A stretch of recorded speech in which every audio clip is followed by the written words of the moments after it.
Do you know why the battle became so intense, my child? Do you know why the attacks increased the moment you started seeking me more deeply? It was not because you were weak. It was not because I abandoned you. The enemy feared what you were becoming. He saw the seeds of purpose beginning to awaken inside of you, and he tried to bury them beneath fear, confusion, exhaustion, and pain before they could fully bloom. I have watched you cry in rooms where nobody heard you. I have seen the nights when your heart felt heavy for reasons you could not explain. You smiled in front of people while silently fighting battles in your mind that nobody knew existed. My beloved child, I saw every silent prayer, every trembling breath, every moment you wondered if you would ever feel whole again. You thought you were losing yourself, but what was really happening was deeper than you realized. There was a war around your destiny. There was resistance because heaven placed something valuable inside of you. The darkness does not attack empty vessels. Storms do not rise against lives that carry no threat to the kingdom of darkness. The enemy recognized your calling before you did. That is why discouragement came so strongly. That is why betrayal wounded you so deeply. That is why delays exhausted your spirit. The enemy wanted you to believe that your life would never change, that your prayers were pointless, and that your future was already ruined.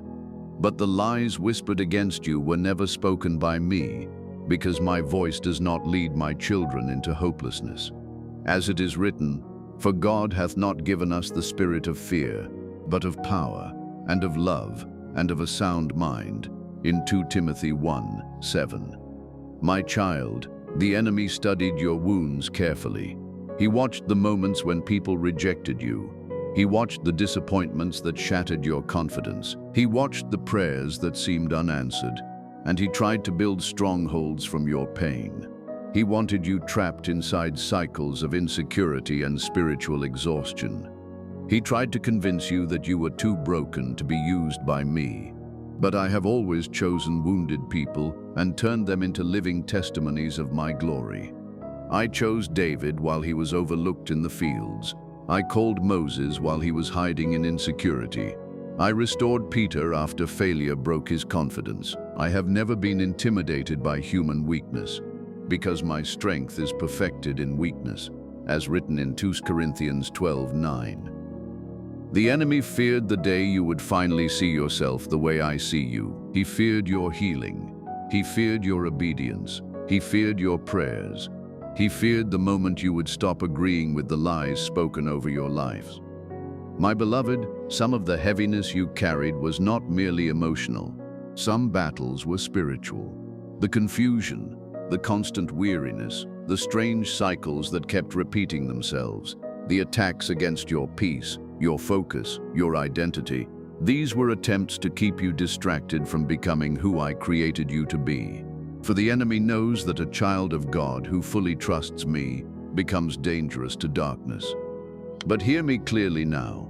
What the enemy meant for destruction, I am turning into preparation. Every painful season taught you dependence on me. Every lonely night deepened your spiritual roots. Every betrayal taught you discernment. Every closed door protected you from paths that would have destroyed your peace. Even now, I am weaving together what once looked shattered, because I am the God who restores ruins and rebuilds broken places, as written in Isaiah 61:4. My child, you asked me why the warfare became stronger after you started growing spiritually. You wondered why attacks intensified after you began praying more sincerely. But the answer is this: darkness trembles when light begins to rise.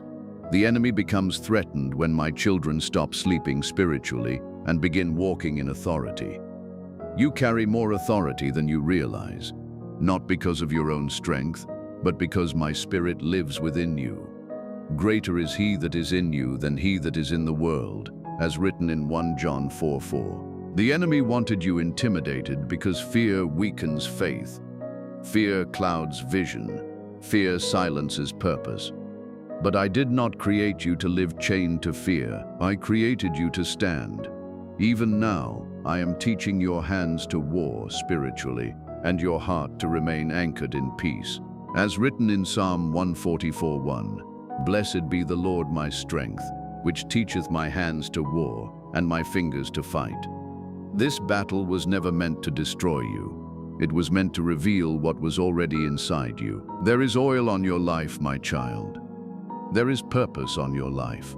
There is a calling on your life that the enemy cannot stop unless you surrender it through unbelief. The attacks were designed to make you quit before breakthrough arrived. The enemy hoped exhaustion would silence your prayers. He hoped disappointment would make you distance yourself from me. He hoped repeated struggles would convince you that transformation was impossible. But he underestimated the power of my grace working within you. You are still here. After everything that tried to crush you, you are still breathing, still praying, still searching for me, still hoping beneath the exhaustion. And that alone is proof that my hand has remained upon your life through every storm. My beloved child, there are wounds inside you that go deeper than recent battles. Some pain began years ago. Some wounds formed in childhood.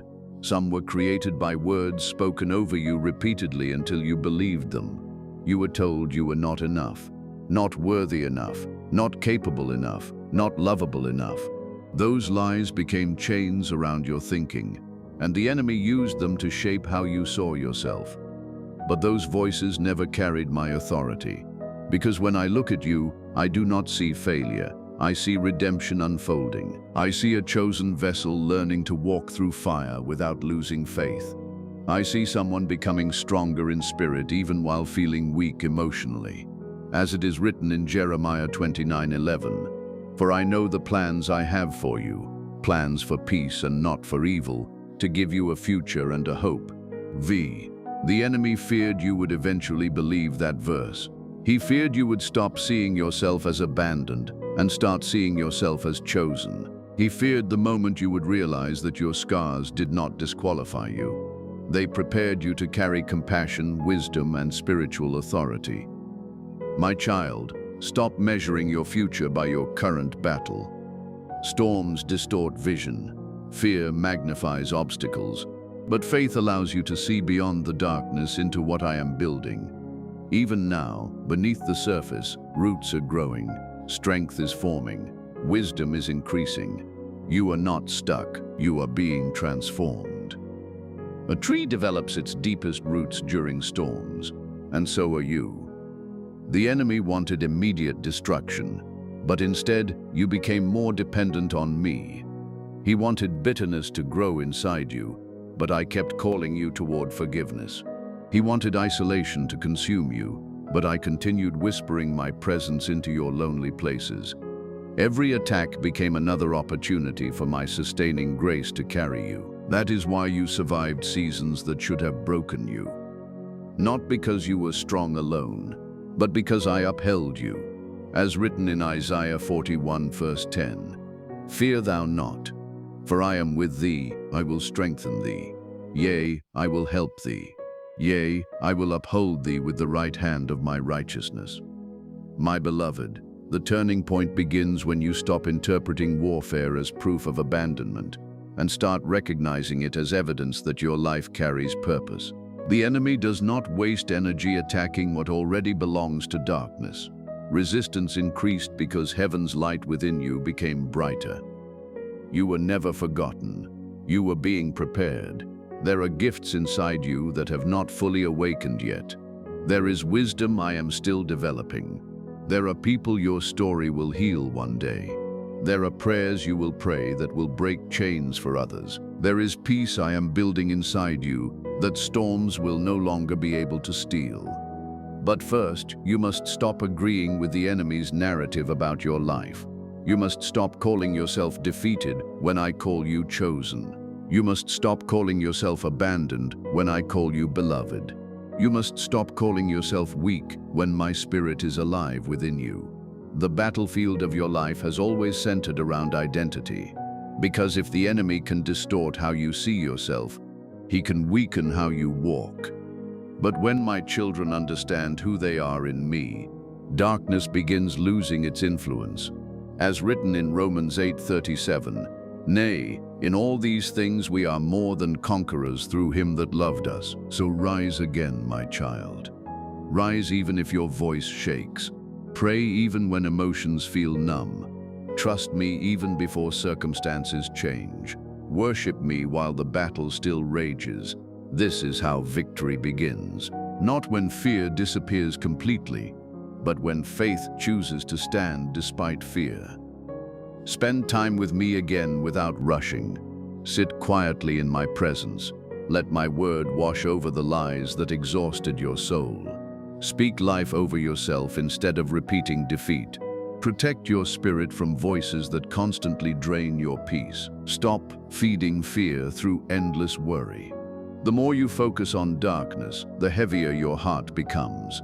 But the more you fix your eyes upon me, the steadier your spirit will grow. As written in Hebrews 12:2, fix your eyes upon Jesus, the author and finisher of your faith. My child, there are some battles you will not win through striving harder. Some victories come through surrender, through resting in my presence, through trusting that I am fighting battles you cannot see. As written in Exodus 14:14, the Lord shall fight for you, and ye shall hold your peace. You do not have to carry every burden alone anymore. Lay it down before me. Lay down the fear of failure. Lay down the pressure to have everything figured out. Lay down the exhaustion of trying to survive through your own strength. You were never meant to fight disconnected from me. My beloved child, hear my voice clearly now. The enemy feared what you were becoming because he saw traces of my glory forming within you. He saw resilience growing where despair once lived. He saw wisdom growing through pain. He saw spiritual authority developing through surrender. He saw that what tried to destroy you was actually pushing you closer to me. And he trembled, because the version of you that emerges from this season will not be the same. You are becoming spiritually stronger, more discerning, more anchored, more fearless, more dependent upon my voice than the opinions of people. The battle did not come to announce your destruction. It came to reveal your destiny. So do not shrink back now. Do not surrender your hope now. Do not silence your prayers now.